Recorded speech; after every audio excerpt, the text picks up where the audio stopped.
Alright, hello. I got a little project I'm doing here today.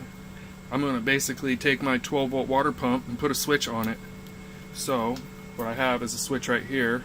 This is a LED illuminated switch. It's basically just like a rocker. You can buy these for like $8 or $9 from a auto parts store. I think Home Depot has these online if you want to order it from like something like that and get them shipped to you. I think Home Depot has them for like $6 a piece or something. Anyways, there's other companies. I like Del City. There's a few places that sell these types of things. If you're paying $9 for something like this, you're paying too much. Anyways, so this is a switch with 3 prongs. Whoops. And what you have is, it's going to be hard for me to show you this here. What you have here is a switch that's good for 25 amps at 12 volts. The bottom is, I'm just going to read it to you. The bottom is power, this one is load, and this one is ground. And just so you're clear, this ground is not the ground for your load here. The ground is for the light to work.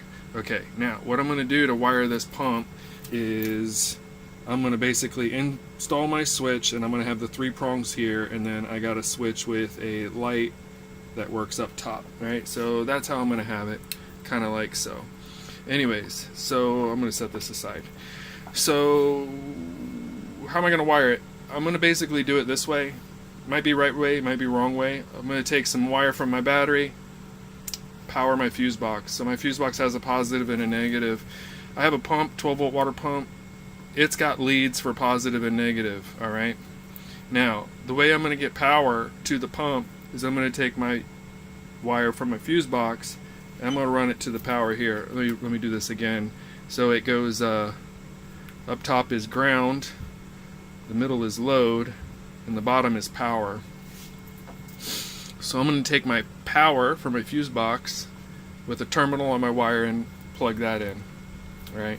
Now, once I have power to the switch, I'm going to do again another wire, same size my pump demands, and I'm going to take that and run that in there. So now I need to have the negative on my pump.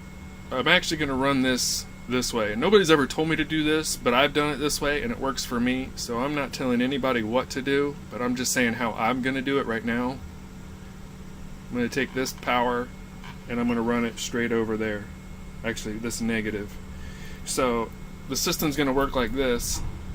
Power comes into the fuse box, power goes up to the switch. When the switch is activated, power is going to go out to the load.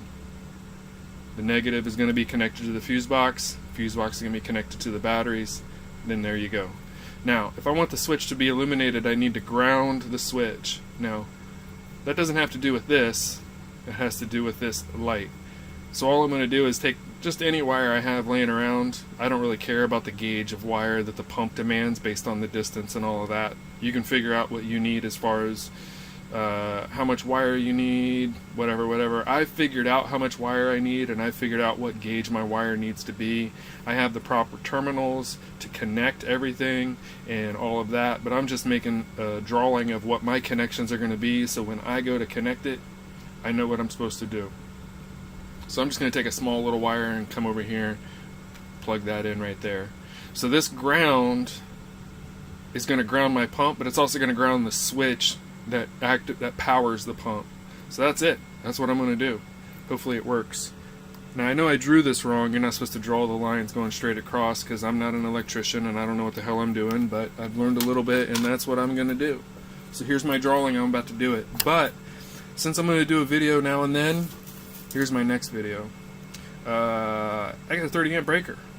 This 30 amp breaker is going to power my 12 volt refrigerator. And I just have some of these on here just to kind of save the ones I need. But I'm going to put the same kind of switch. I got 2 of these.